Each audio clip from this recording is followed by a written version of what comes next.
Sex అంటే కేవలం అవసరం కోసమే కానీ సెక్స్ అంటే లవ్ కాదు. ఐ మీన్ లవ్ అంటే సెక్స్ కాదు. మరి వాళ్ళిద్దరు లవ్ చేసుకుంటున్నారంటే అందరికీ అర్థమయ్యేది సెక్సే కదా.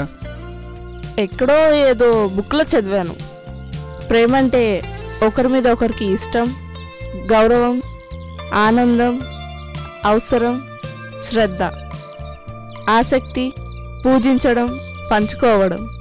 ఇద్దరి మనసుల్లో ఈ ఫీలింగ్ సమస్థితిగా అంటే ఈక్వల్గా ఉంటే దీన్ని కాదల్, ప్రేమ, ఇష్, లవ్ అని అంటారు.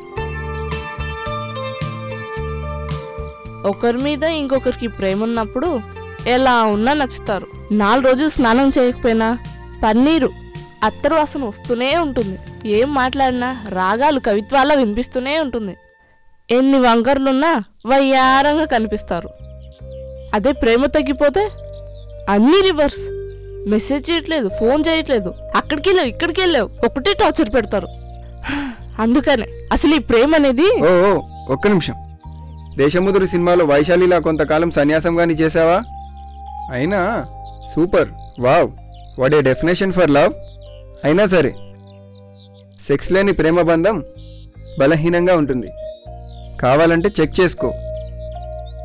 పిల్లల మీద తల్లిదండ్రులకున్న ప్రేమ, అన్నదమ్ముల ప్రేమ, అక్క చెల్లెళ్ళ ప్రేమ కంటే భార్యాభర్తల మధ్య ప్రేమే చాలా బలంగా ఉంటుంది. కారణం, ఈ ప్రేమలో సెక్స్ ఉంది, ఆ ప్రేమలో సెక్స్ లేదు. సో లవ్ అంటే సెక్స్, సెక్స్ అంటే love. No, sex is the part of love. Okay, sex అనేది ప్రేమలో ఒక పార్టే అయినా అవసరం, అంతేకాని సెక్సే ప్రేమ కాదు. ఓకే, ఇప్పటిదాకా మనం ప్రేమించుకుంటున్నామా, గొడవ పడుతున్నామా? గొడవ పడినా అసహించుకున్నా వాటి నుండి కూడా ప్రేమే పుడుతుంది. ఎలా? నీతో గొడవ పడితే నిన్ను అసహించుకుంటే ప్రేమ ఎలా పుడుతుంది? సింపుల్. కోపం, అనుమానం మనలోని బ్యాడ్. సో గొడవ పడతాం, అరుచుకుంటాం, ఒకరినొకరు అర్థం చేసుకుంటాం. బ్యాడ్ అంటే అదే కోపం, అనుమానం పోయి గుడ్ అంటే ప్రేమ పుడుతుంది.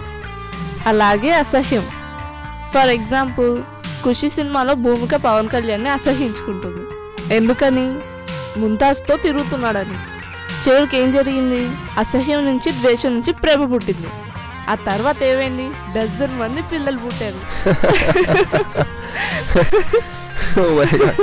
అంటే you mean love, I mean sex. నిన్ను